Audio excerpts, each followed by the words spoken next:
Good morning, brothers. Welcome to our epistemology class. And let me remind you again that this is a recorded type of discussion. We have been talking on British empiricism, and we are now on the second part of our discussion. Last week, we discussed about the different epistemologies of René Descartes, Baruch Spinoza, G.W. Leibniz, John Locke, George Berkeley.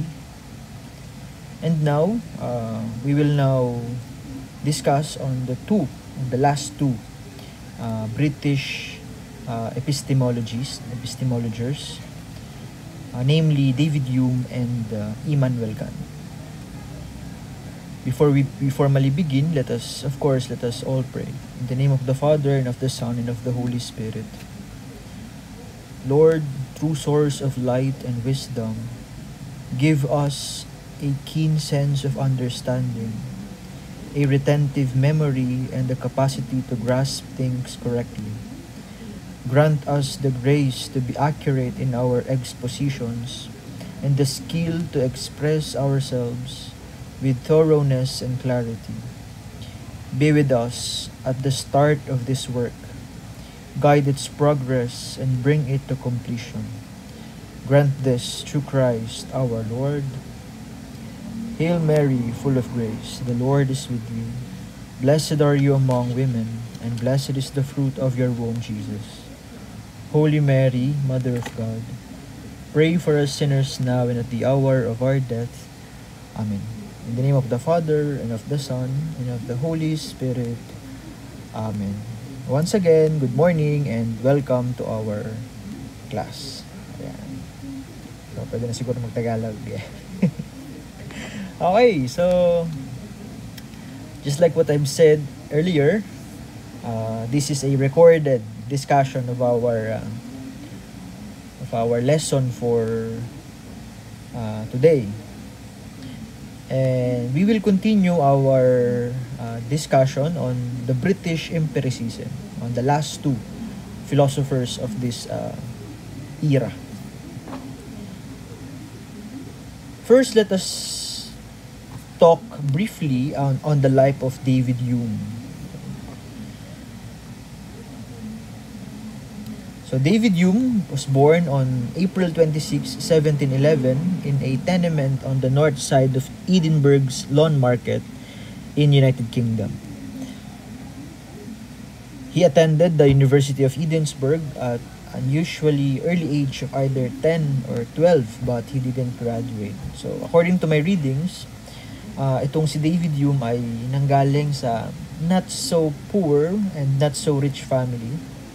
However, simple lang yung kanyang pamumuhay. Wala siyang gaanong namana sa kanyang mga magulang nung siya ay bata pa. Dahil siya ay bunso. At dahil hindi naman sila kayamanan, ay wala talaga siyang naipundar. Wala siyang namana habang siya ay lumalaki. So nagkaroon lamang siya ng standard na sweldo o maayos na kita nung siya ay nagtuturo na dun sa mismong school o university kung saan siya nag-aral, at yun nga ay sa University of Edinburgh. However, hindi siya nakagraduate dun sa University of Edinburgh dahil meron siyang nakabangga na isang professor. So itong si David Hume ay potential siya na maging lawyer katulad ng kanyang mga ninuno at this time, pero kung babasahin niyo yung kwento niya, sabi niya masyado daw laborious at masyadong complicated ang buhay ng isang lawyer, kaya mas pipiliin niya pa yung kanyang saan siya mas interesado. At yun ay yung philosophical pursuit. And he wrote yung two of his greatest literary and philosophical achievements, namely An Inquiry Concerning Human Understanding. So dito yung diniscuss niya yung kanyang psychology as well as yung kanyang epistemology. And second, yung kanyang inquiry concerning the principle of morals. He died from a form of abdominal cancer on 1776, dun din sa kanyang lugar sa Edinburgh. Now, let us talk about, so, pumunta na tayo, mabilisan, dun sa kanyang epistemology. Okay. So, David Hume holds the primacy of sense experience rather than rationality. So, David Hume shared yung pinaniniwalaan ng mga nauna sa kanyang philosophers at this time that knowledge can be gained not to reason alone, but sense knowledge. Yung primacy ng experience natin through our senses, through our perception. So, yun yung kanyang pinangahawakan. However, he reached the conclusion that our understanding is very limited and that skepticism is the only reasonable attitude toward knowledge. So, tulad ng mga nauna sa kanya, isa rin siyang skeptic. However, yung kanyang pagiging skeptic ay yung talagang, sabihin natin na exaggerated. Yung sobra-sobra yung kanyang skepticism. Why? Mamaya mapag-uusapan natin, no? Kasi kung mapag-aaralan ninyo yung in-depth, yung epistemology at philosophy ni David Hume, talagang walang kinauwian yung kanyang mga discoveries, no? Talagang nag-stick lang siya dun sa mga epistemology na pag-uusapan natin later. At ang pinaka-end nun ay skepticism. Wala siya talagang napatunayan, wala siyang pinaniniwalaan. Talagang he doubt dun sa greatest, no? Pinaka-greatest degree. He doubted sa kanya dun sa mga bagay-bagay in reality. Okay? Now, simulan natin yung pag-aaral sa kanyang epistemology dun sa kanyang dalawang uri ng perception. Okay. Okay. So, first, meron tayong impressions. Okay? So, paano, diba, once narinig niyo yung impression, paano, diba, ano ba sa Tagalog ang impression, diba, unang tingin, unang judgment. Ewan ko kung anong malalim, mas malalim na Tagalog dito. Pero yung kasi impression, 'di ba? What is your first impression sa akin? Yan, 'di ba? Baga ano yung una mong tingin? Ano yung una mong masasabi? No? Upon seeing the person, 'di ba? Wala ka pang background sa kanya, hindi mo pa siya nakakausap, hindi mo pa siya nakakasama. We have impressions. No? Hindi lang sa mga tao, kundi sa lahat ng bagay. Lahat ng events, lahat ng nangyayari. We have impressions. We also have ideas. Okay? Yeah. We also have ideas. Itong impressions, ito yung perception of senses. Okay? So ito yung nape-perceive ng senses natin, mga napi-feel natin. Okay? So either through seeing, through hearing, through tasting, through smelling, through feeling. Yan yung mga impressions natin. Through those, nagkakaroon tayo ng impressions. 'Di ba? Unang tingin mo, 'di ba? Yun yung impression eh. Ano yung unang tingin mo sa isang tao, 'di ba? Yun yung impression. And then, ano naman yung ideas? Ito naman yung it forms on our minds, on our individual minds. Therefore, it is the perception of the imagination. So, ito na yung thinking part. Okay? So, sabihin natin na ang perception, hindi lamang, according to David Hume, perception is not only about seeing, hearing, smelling, tasting, and whatsoever, but kinonsider niya rin yung thinking process, yung perception of the thinking of the mind itself. So, ulitin ko, Hume's two kinds of perception are impressions and ideas. Now, para mas maintindihan pa natin kung ano itong impression and idea na ito, let us watch this very quick video representation of what impression and ideas and idea is. Okay? So ito ay clip sa isang mahabang philosophical video regarding Hume's philosophy. Impressions are like inputs from the senses, from hunger, from emotion, the foundational feelings of the mind. And ideas are then recollections of these impressions, which are inevitably weaker. We receive the impression of a tree. We recollect the idea of a tree.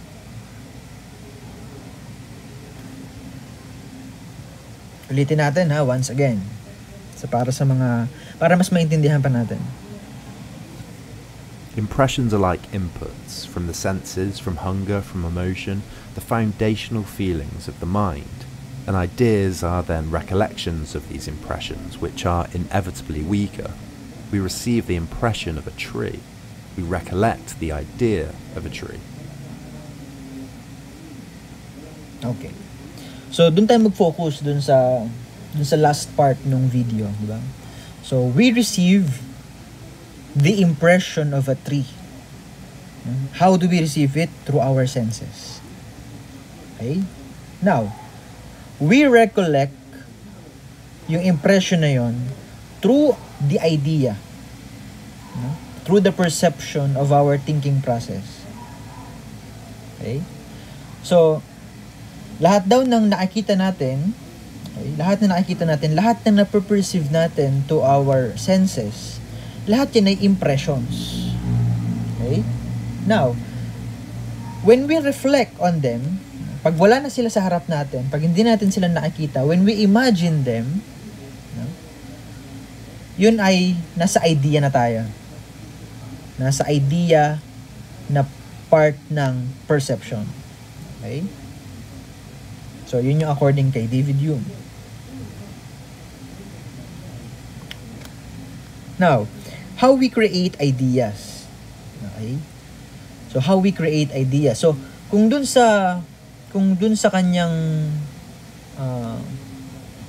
impression, ginagamit natin yung 5 senses natin, paano naman tayo nakaka-create ng ideas? Paano tayo nagre-reflect dun sa mga ibinigay sa atin na data during yung sa part ng impression. Okay? So, paano? Sabi ni David Hume, tatlo yung dapat na i-consider on creating ideas. First, resemblance. No? Resemblance, it pertains to the association on the objects they represent. Okay, for example, nakakita ka ng puno. No? Ano ba ang mga characteristics ng puno? May tangkay, may dahon, may ugat, okay? May katawan, mayroong malaking katawan. So, 'yon.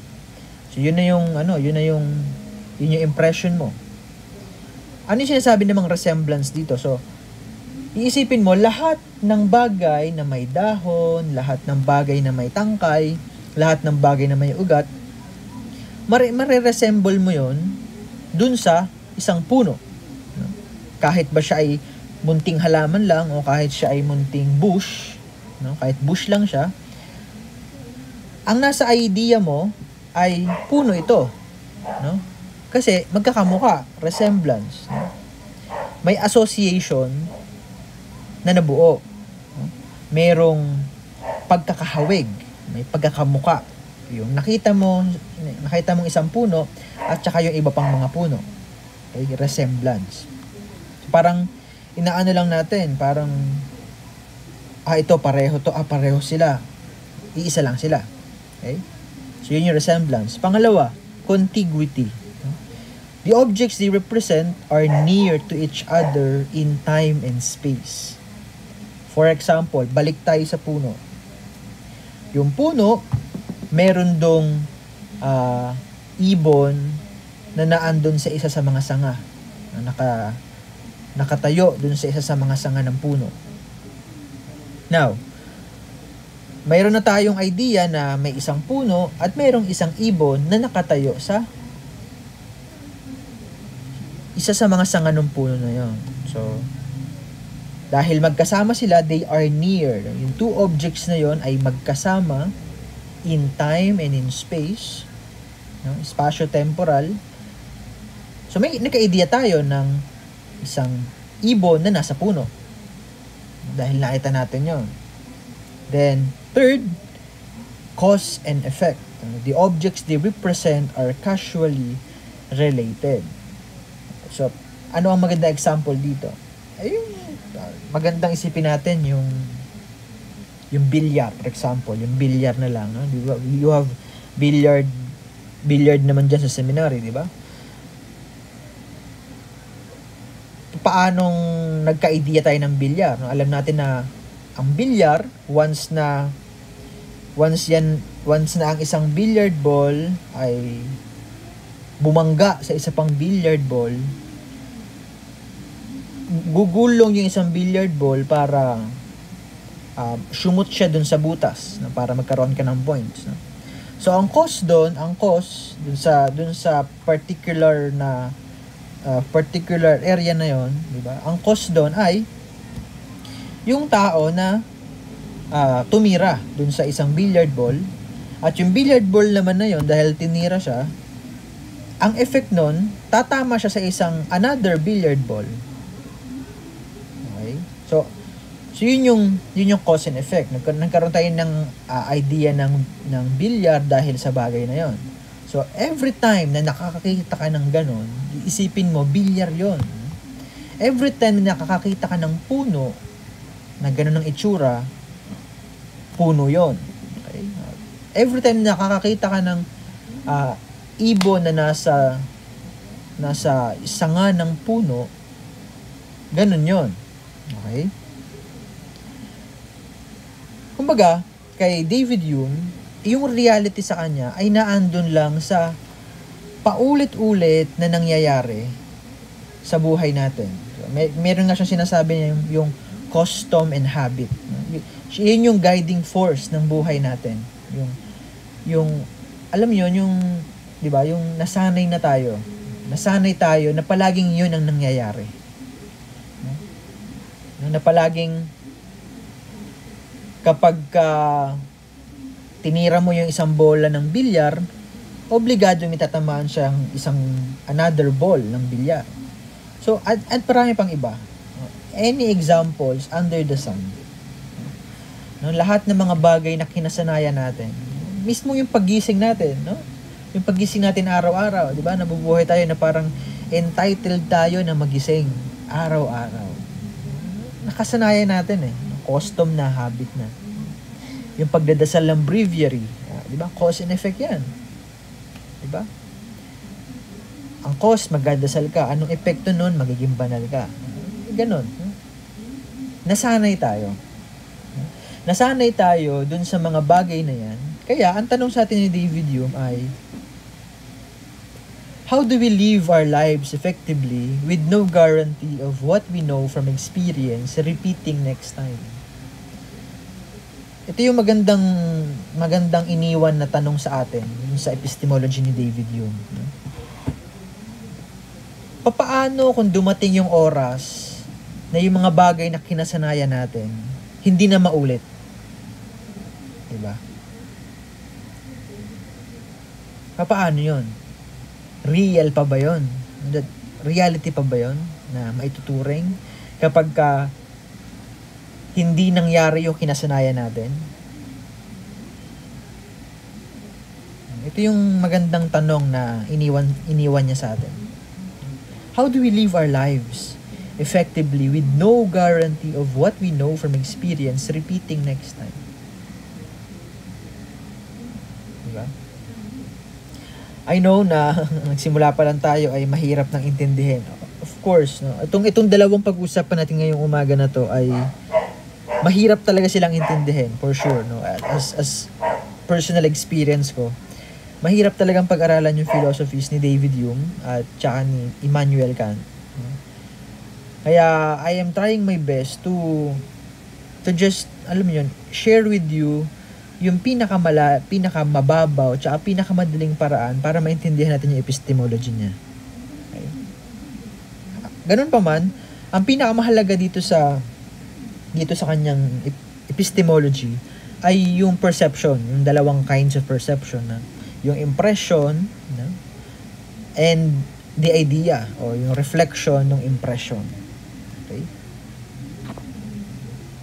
Now, let us now move on sa second and the last philosopher of the British empiricism, namely Immanuel Kant. So, dito kay Immanuel Kant, dito natin mas mapag-uusapan ng malalim itong philosopher na ito kasi isa ito sa mga pinakikilala at isa ito sa mga not really madaling intindihin pero maganda yung nilalaman ng kanyang epistemology. Wait, nga pala, balik tayo kay David Hume. Inalimutan lang ako. So, di ba? Mabilis natin pinag-usapan at dun sa mabilis na oras na yung pag-uusap natin about kay David Hume, parang wala naman tayo naintindihan, parang wala siyang ano. Why? Kasi nga, dahil dun sa kanyang sa kanyang exaggerated na skepticism. Di ba? Kasi nagtapos yung philosophy niya na kinontradict niya lahat eh. Paano kung hindi na maulit yung mga kinasanayang bagay natin? So, paano yun? Wala na. Hindi na siya real. Hindi na siya knowledgeable. Kasi, hindi na naulit. Okay? So, masyadong skeptical yung philosophy ni David Hume. However, hindi natin masyadong kailangan mag-focus sa kanya dahil marami naman tayong bagay na dapat pag-usapan. Now, let us now move on to Immanuel Kant. Okay. Immanuel Kant was born on the 22nd of April, 1724 in Königsberg, Prussia. So, ang Prussia ngayon ay, alam ko ito ay Russia na, if I'm not mistaken. However, German-speaking itong mga tao dito sa Prussia in his time. Kaya may consider natin na si Immanuel Kant ay isang German philosopher. He attended the University of Königsberg, known as Albertina, where he also spent most of his life teaching philosophy. He was the author of the well-known philosophical work, Critique of Pure Reason. He died on February 12, 1804. Okay. Now, punta lang tayo dun sa kanya, mag-focus tayo sa kanyang epistemology kasi maraming philosophy under Immanuel Kant. Isa na dyan yung sikat na categorical imperative. I don't know if na-encounter nyo na yung terminology na yun sa philosophy, pero mapag-aaralan nyo yan pagdating ng inyong modern philosophy sa third year, I think. Third year or fourth year. Okay, so let us now move on his epistemology. Okay, so nagsimula talaga yung kanyang search on the theories of knowledge, on his own theory of knowledge, because he was highly influenced by David Hume. He said that Hume awoke him from his dogmatic slumber. Okay? So malaking tulong sa kanya yung philosophies ni David Hume, no? Kaya kumbaga nagkaroon ng initiative sa kanya na to invent new. Paano ko nasabing to invent new? Si Immanuel Kant kasi naturalesa ng mga German, talagang innovative sila to make his own. Yun yung ganun ka-proud ang mga Germans. Kaya, kung mapapansin ninyo, yung epistemology niya, pangungunahan ko na kayo, his epistemology held both rationalism and empiricism point of view. Okay? So, kumbaga, si Immanuel Kant, siya yung kanyang epistemology nasa gitna. Okay? Hindi natin siya masasabi na, uy, rationalist lang siya, uy, empiricist lang siya. Hindi. No? But, he established his own epistemology on the middle ground. Middle ground of both rationalism and empiricism. So makikita ninyo mamaya, no? Magandang pag-usapan dahil hindi siya nag-focus sa rationalism. Hindi rin siya nag-focus sa empiricism. Okay? Hindi rin niya kinontradict masyado ang isa laban sa isa, no? Balance siya sa kanyang epistemology. So meron siyang approach through rationalism at meron din siyang separate approach gamit naman ay empiricism. So isa siya, ano talaga siya, yung kanyang philosophy ay nasa middle ground. Middle. Passive lang siya, no?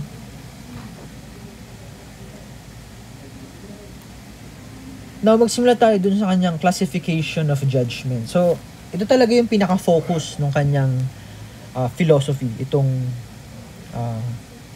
classification of judgment. So, tulad ng sinabi ko, marami pa siyang theories, marami pa siyang philosophies na nagawa on his time. Pero in this time being, most especially in our course, mag-focus lang tayo dun sa kanyang epistemology. Most particularly dun sa judgment. At ano yung judgment na yun? Ano yung classification of judgment? Yan. So, perhaps alam nyo na yan, encounter nyo na yan for sure, no? Yung a priori. A priori. Okay, a priori is the judgments whose truth can be known independently of experience. Okay. So sa madaling salita, yung mga a priori truths, as is yan. Isipin mo man yan o hindi, as is yan. Real yan, nag-e-exist yan. Kahit hindi mo siya ma-experience, kahit hindi mo siya ma-perceive, mag-e-exist at mag-e-exist yan. Why? Simply because yung virtue ng kanyang pagiging a priori. O a priori, prior. Bago pa natin isipin, nandyan na yan. A priori, as is, kumbaga, as is. Okay? And it has also two characteristics. Una, necessary. Okay, paano necessary? Dahil nga as is siya, no? Necessary siya na nandyan. For example, wag na tayong lumayo. Yung shape na triangle. O kahit wag mo na yung shape, yung idea ng triangle. Ano ba ang definition ng triangle? O, di ba? A triangle is a shape that has three equal sides. O, mas palalimin pa natin, lagyan natin ng counting geometry. Ano ba ang triangle? A shape that whose sides are equivalent to 180 degrees. Diba? 180 degrees para maging equal. No? So, 60, 60, 60, 180 degrees. So, yun ang triangle. Necessary. Necessary siya, kaya siya naging triangle kasi necessary na magkaroon siya ng 3 equal sides. Triangle. No? 3 angles na equal, na magkakapareho. Okay? Necessary na equal yung sides niya, kaya siya tatawaging triangle. Dahil kung hindi equal yung sides niya, hindi siya pwedeng tawaging triangle at hindi siya a priori truth. Okay? Now, ano naman yung universal? Triangle siya kahit saan ka magpunta. Okay? Mapunta ka man sa Pilipinas, triangle yan. Mapunta ka man sa Europe, triangle yan. Mapunta ka man sa Middle East, triangle yan. Mapunta ka man sa North Pole, South Pole, triangle yan. Why? Universal truth. Kaya ito yung mga basis natin.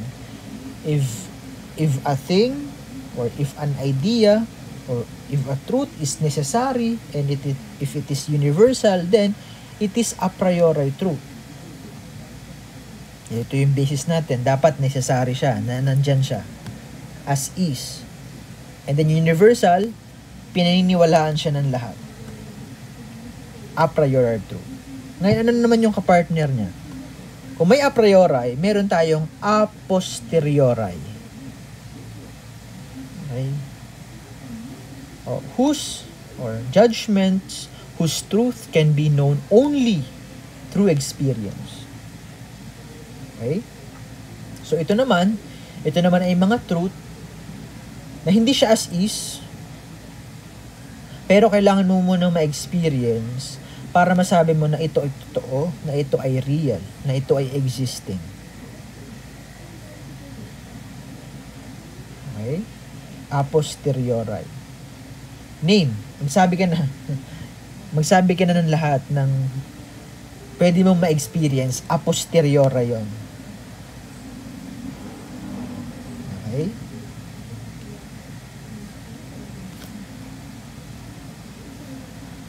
Okay, so huwag kayong malilito ha. Kasi ulitin natin.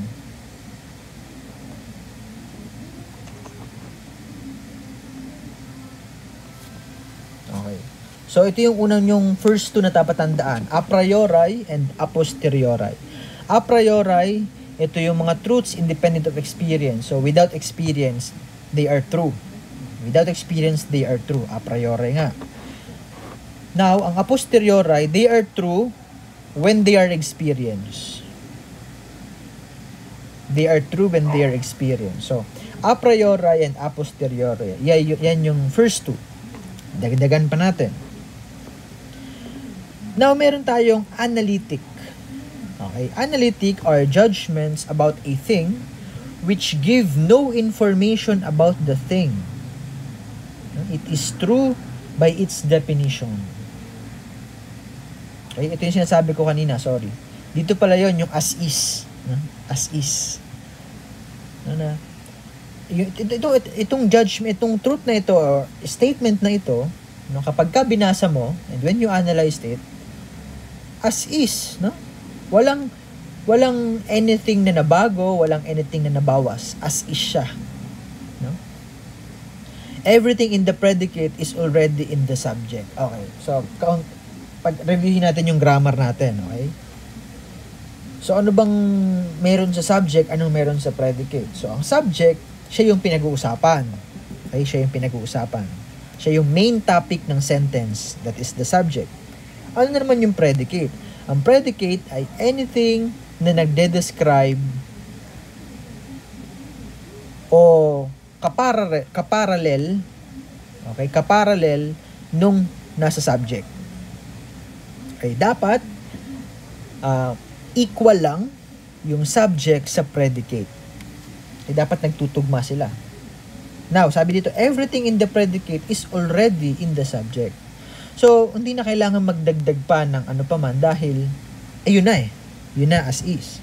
For example, nabubuhay tayo sa example para mas maintindihan ninyo ano ba tong analytic na ito.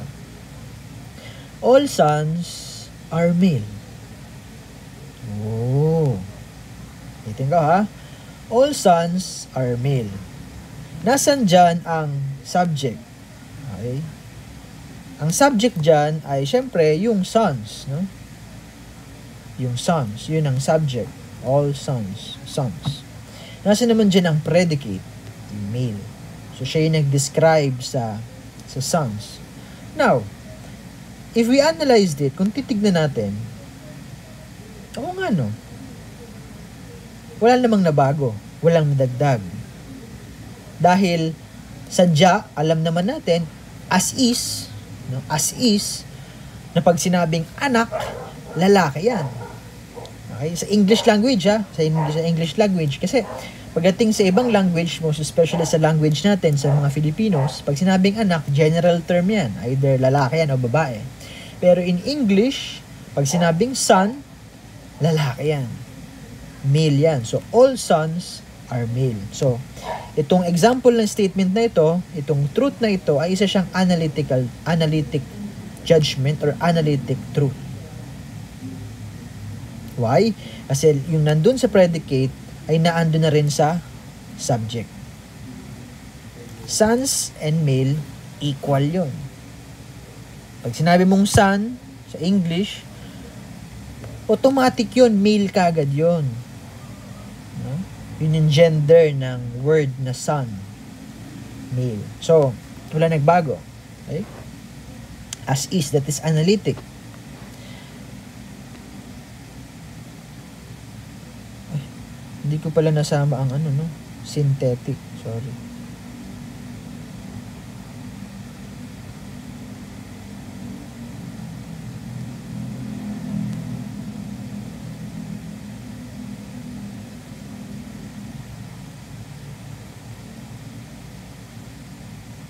Anyway, ang kapartner ng analytic ay synthetic. Okay? So, pag sinabing synthetic, ito na yung, syempre, yung kabaliktaran nito. No? It gives information about the thing. No? It gives information about the thing. Sorry if I'm not able to include the synthetic part. So, I will just dictate it. Okay. Ang synthetic ay judgment about a thing which gives information on that specific thing. Okay? So, predicate is not contained within the subject. So, for example, all boys are handsome. Okay? So, yun yung example ng synthetic. Okay? Yun yung example ng synthetic. So dahil nga it gives information on the thing, on the object. So mag-a-add siya, hindi lamang niya dinescribe, nag-add pa siya ng panibago, no, ng another, sabihin natin another quality or another characteristic. All sons are handsome. It gives information, right? Because sinabi niya doon na lahat daw ng sons ay handsome. Synthetic 'yon. Ano ang mali sa synthetic? Kasi may possibility na hindi naman lahat ng sons ay handsome, no? Yung iba handsome, no? No? Yung iba ay hindi naman kagwapuhan, yung iba ay hindi naman nabiyayaan ng magandang at makinis na mukha, no? Kaya synthetic ito, no? Yes, it gives us information, pero the predicate is not contained within the subject. Kaya dapat dagdagan niya pa ng another predicate or sabihin natin another characteristic. Diba? May nagbago. All sons are handsome. But not all sons are handsome. Compared dito sa analytic na all sons are male. As is, sons ay equal sa male. Diba? Pero yung all sons are handsome, hindi mo pwedeng i-equal yung son sa handsome. Hindi pwede yun. No? Because, aminin naman natin o hindi, there will be someone or there will be person or there will be particular son na hindi handsome. Sorry. Tabi-tabi. No? Kaya siya synthetic. No? Pag sinabi naman synthetic kasi, di ba? Plastic, artificial, di ba? Now, pagsamahin natin itong analytic tsaka synthetic at tsaka yung a posteriori at tsaka a priori. So, ito, dito na tayo medyo malilito. No? Kaya dapat, meron kayong maintindihan ninyo kung ano ba yung a posteriori, a priori, ano yung analytic, ano yung synthetic. Okay? So, mabilis review. Ang a priori ay yan yung mga truths na hindi mo kailangan ng experience. As is na yan. Prior mo pa na experience na andyan na yan. Okay? Ang a posteriori naman ay truths na bago mo masabing truth, bago mo masabing real, bago mo masabing existing, dapat na experience mo muna. Yan yung a posteriori. Now, ang analytic, ito naman yung as is ang definition. So, hindi mo kailangan magdagdag, hindi mo kailangan magbawas. No? Walang dapat idagdag. No? Dahil ang subject na ando na rin ang predicate. As is, walang mababago. Maiintindihan mo na agad. Ang synthetic naman, ito yung kailangan mo ng information para mas maintindihan mo pa. No? Nagdagdag dahil ang predicate wala pa sa subject. Now, pagsamahin natin sila. No? Pagsamahin natin. Una, analytic a posteriori. Yan. Okay. Analytic a posteriori. Sabi ni Immanuel Kant, that's impossible. No? That's impossible. Why? Kasi kung titignan ninyo almost lahat ng analytic judgments a priori. No? triangle have three sides. Diba? Analytic a posteriori. Contradicting kasi, di ba? Contradicting. May experience mo siya, pero as is siya, no? O, di ba? Parang hirap di ba? Ang hirap intindihin. Analytic a posteriori. That's impossible. Contradicting kasi yon, no? Papaano mo may experience yung isang bagay na dapat ina-analyze mo lang?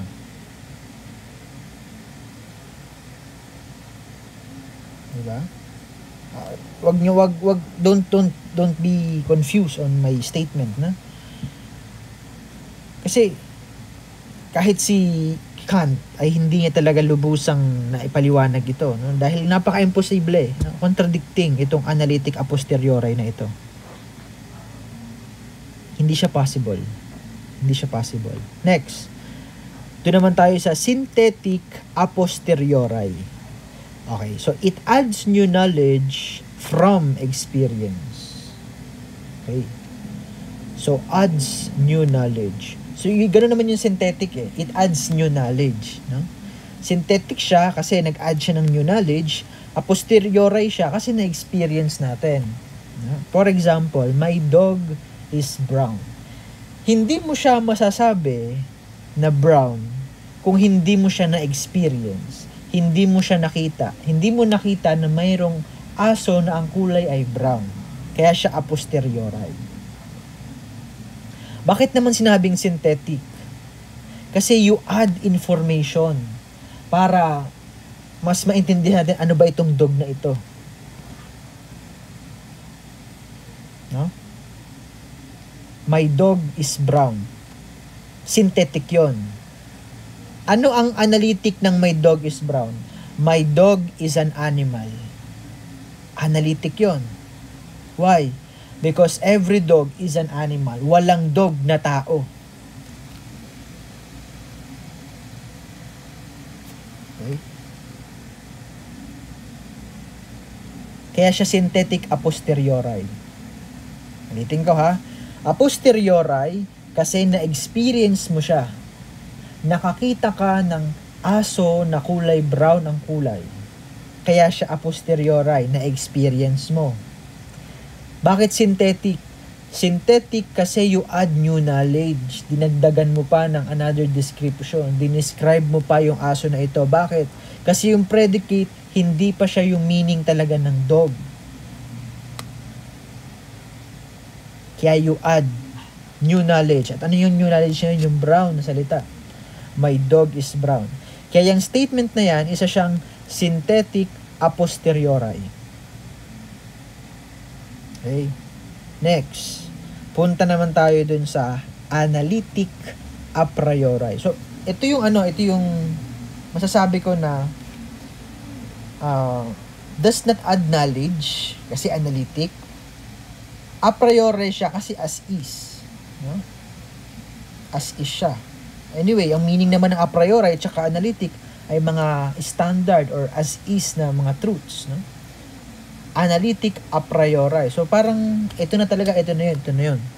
Yun na, ito na talaga. Yun yung analytic a priori. For example, bachelors are unmarried man. Ano ang subject doon? Bachelor. Unmarried man, yun ang predicate. May dagdag na information? Wala. Bakit? As is eh. Pag sinabi mong bachelor, hindi talaga kasal yan. Bachelor nga eh. Binata sa Tagalog. As is yan.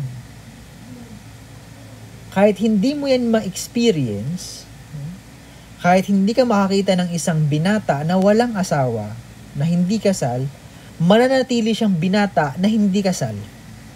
As is. Kaya siya a priori. Bakit naman analytic? Kasi nga, it does not add knowledge. As is. Yung predicate niya, nag-describe mismo dun sa subject. Bachelors are unmarried man. Okay? I'm not sure kung nagets nyo ha, pero ito na yung pinakamadaling way para maipaliwanag ko itong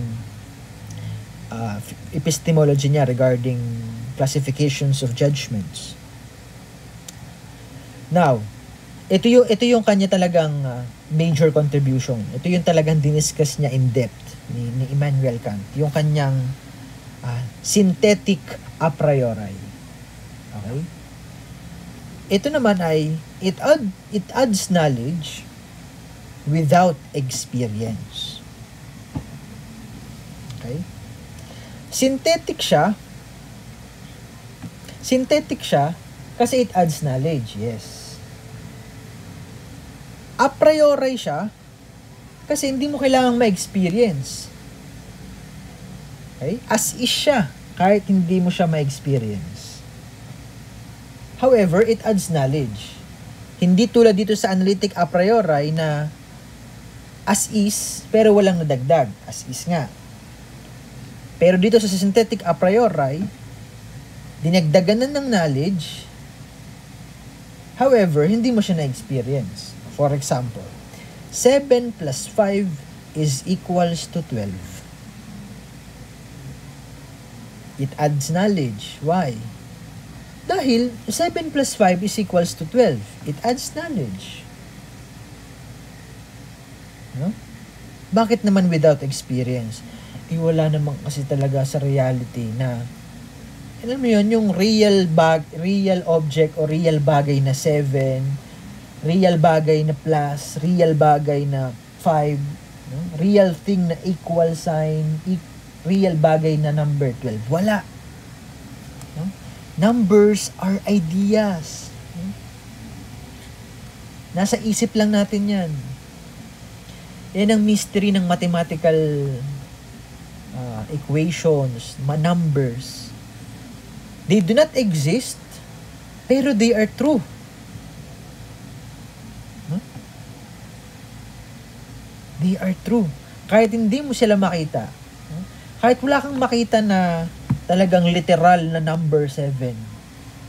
No? Na may buhay na number 7. Kahit hindi mo yan makita, totoo yan.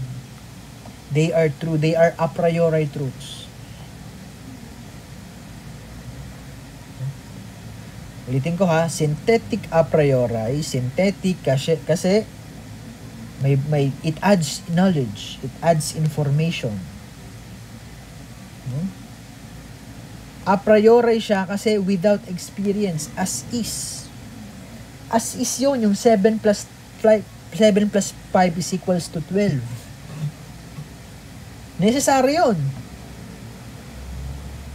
Bakit? Hindi mo masasabi na 7 plus 5 is equals to 10. Imposible yun. Kaya necessary na ang 7 plus 5 is equals to 12. Necessary yun. Ngayon yung 7 plus 5 equals to 12, universal truth yun. Bakit? Yung 7 plus 5 is equals to 12 ay 7 plus 5 equals to 12 sa ibang lugar, sa ibang bansa. Universal truth yang 7 plus 5 is equals to 12. At necessary na ang 7 plus 5, necessary na 12 ang sagot dyan. Kaya siya a priori. Synthetic kasi nga, ulitin ko, it adds knowledge. 7 plus 5 is equals to 12. Okay? I hope na-gets nyo. I hope na-gets. Okay? Sabi dito, one cannot know the thing in itself. One only know appearances, but we know that they refer to reality. At dyan sa statement niyan, maglilid tayo dun sa Kant's theory of knowledge. Okay? Sa Kant's theory of knowledge. Katulad ng maraming philosopher, sinabi ko nga sa kanina, 'di ba, sa introduction dun sa introductory part dun sa kanyang philosophy ni Immanuel Kant, 'di ba, sabi ko sa inyo, siya ay both rationalist and empiricist. Okay? Empiricist. Paano ko nasabing empiricist? O, di ba? Pinaniniwalaan niya rin yung, di ba, no knowledge without possible experience. Di ba? No knowledge without possible experience. So, tulad ng maraming philosophers ng British empiricism na nauna sa kanya, na naniniwala din siya na ang knowledge, magigain lang yan sa experience. Pero anong pagkakaiba ni Immanuel Kant? Ang knowledge daw, hindi lang sa senses ma-experience. Ang knowledge, hindi lang ma-attain through perception. Ma-attain mo rin siya through reason. At ito yung Kant's theory of knowledge.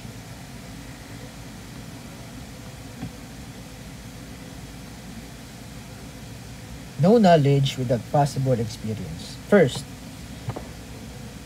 ito yung word na talagang siya ang nag-coin. No? Yung word na noumena. Noumena. Ito yung una natin pag-uusapan, noumena.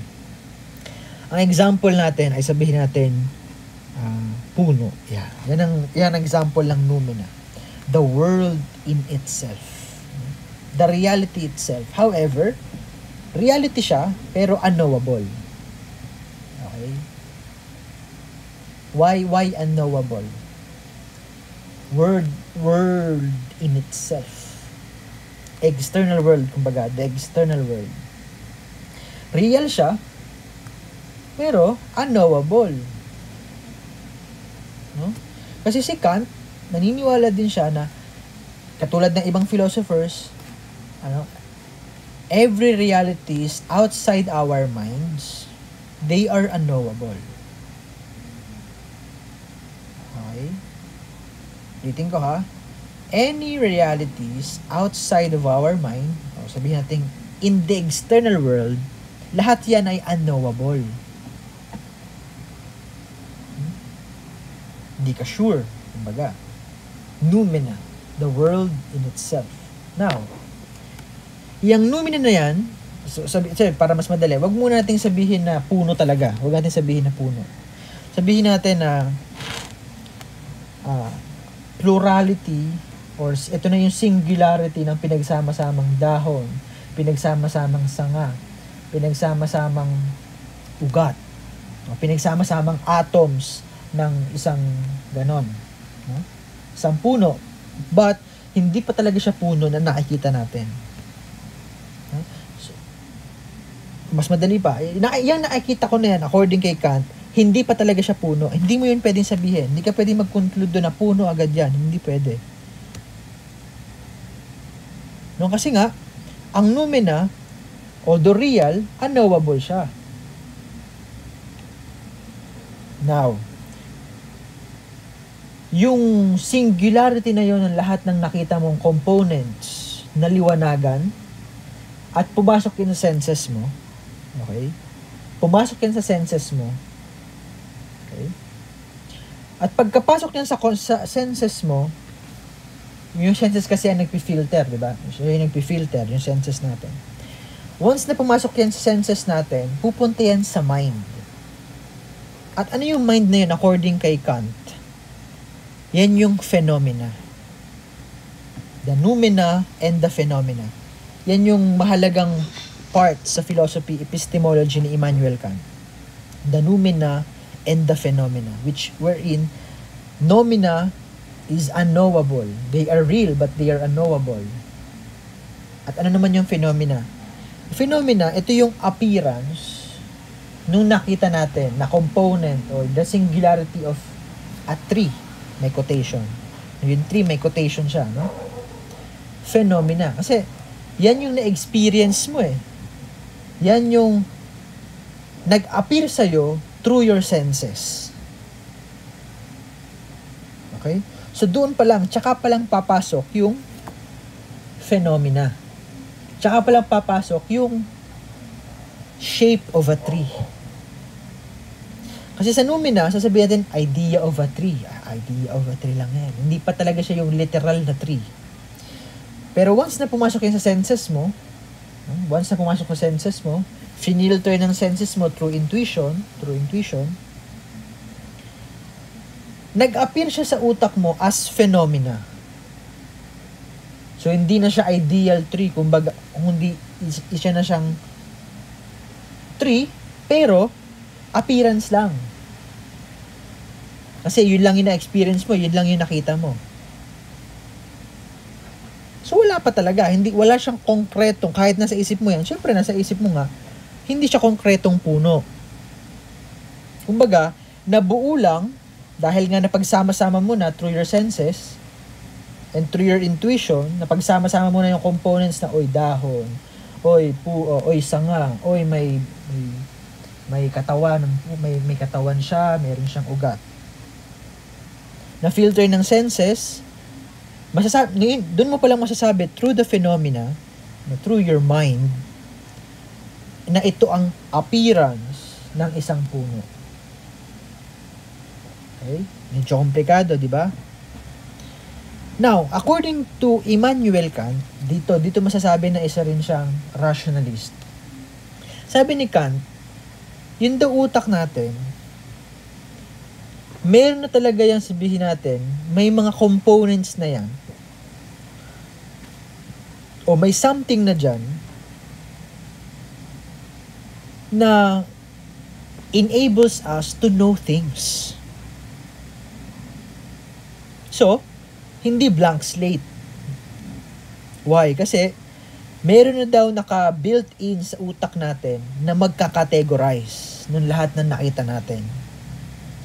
Lahat ng na-sense, lahat ng na-perceive ng senses, ika-categorize yan ng mind natin, ika-categorize yan ng phenomena. Okay? Ika-categorize yan ng mind natin bago natin masabi na knowledge ito. So there is something in our mind, according to Immanuel Kant, na naka-built-in na categories. Bakit categories? Siya yung quality control, kumbaga. Siya yung magbubuo dun sa raw image na ibinigay sa atin ng noumena through our senses. Yung categories na ito. Una, ano yung mga categories? Sa mind natin, ang mabubuo lang dyan ay yung mga 3D o 3-dimensional objects or 3-dimensional ideas. No? Na espasyo and temporal, so with space and time. Kasi sa external world, may possibility na magpakita yan ng mga 11 dimension. O mas mataas pa. Yun na nasa external world.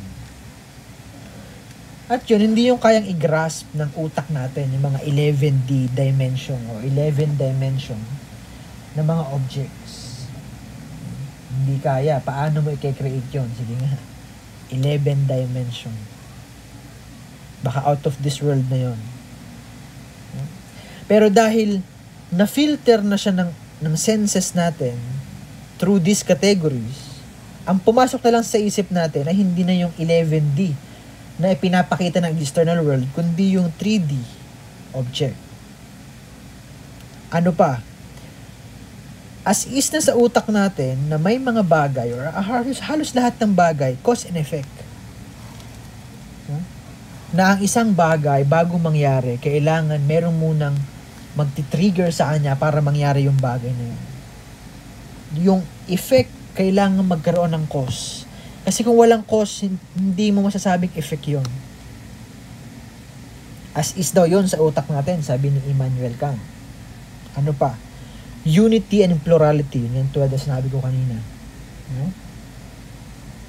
Ano ba yung unity na sinasabi? Yung libro. Yung libro na yun. Ano ang unity doon? Ano ba ang component ng libro? May pages. Siyempre may pages. May front, may cover. Meron siyang pandikit sa gitna para mabind siya para maging isang libro. So lahat yun, hindi mo na sasabihin na isang object na may mga pages, na may front and back cover, na merong binding, na merong pandikit, na hinabi pa, kung ano-ano pa, pinlastic cover. Hindi mo sasabihin ganon. Sasabihin mo na Unity, libro. Libro na agad. No?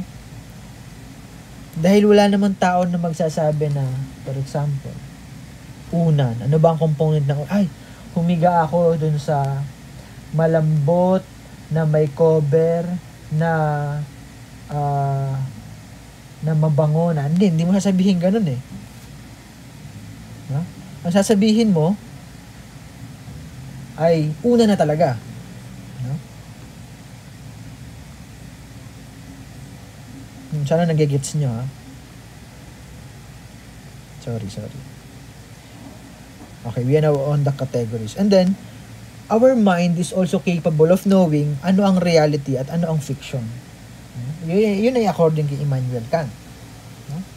Doon pumasok yung kanyang pagiging empiricist na our mind is not a blank slate. Kasi ever since, may naka-built-in na dyan na mga components or categories para siya yung magpi-filter ng raw material na masesense ng senses natin galing sa external world. No? Kaya, sabi niya, we can know what happens within the mind. No? Kasi gagawa ng categories. Our minds are conditioned to know certain things. Okay? So with this, talaga masasabi mo na, hindi blank slate ang ano. Na hindi lamang through experience or through sense knowledge magakamit na makukuha natin ang knowledge. Hindi. True reason din. Maganda yung nabasa ko na ang pagkakamali lang daw ng ibang philosopher, sabi ni Immanuel Kant, ay kinontradict nila yung mga bagay na hindi naman dapat i-contradict. Ano yon? Na ang knowledge lang daw ay through sense perception. Ang knowledge lang daw ay through reason. Yun yung mga contradictions eh. Yun yung mga biases nila. Pero according kay Immanuel Kant, sabi niya, hindi. No? Both, pwede. Knowledge can be gained not only through sense perception, but also through reason. Yun ang stand ni Immanuel Kant. No, hindi lamang perception, hindi lamang sense knowledge, o hindi lamang reasoning alone tulad ni René Descartes. Hindi. Pareho silang possible. Why? Because our minds are conditioned to know certain things. Okay, I hope you get it. Therefore, knowledge begins with experience, empiricist, proceeds with understanding, and ends in reason, rationalism. That's the epistemology of, yun yung epistemology ni Immanuel Kant. Itong sentence lang na ito. Knowledge begins with experience, proceeds with understanding, and ends in reason. Tama nga naman. Kasi kung mapansin ninyo, yung ibang tulad nila Aristotle, tumigil na lang sila dun sa sense perception, tapos na.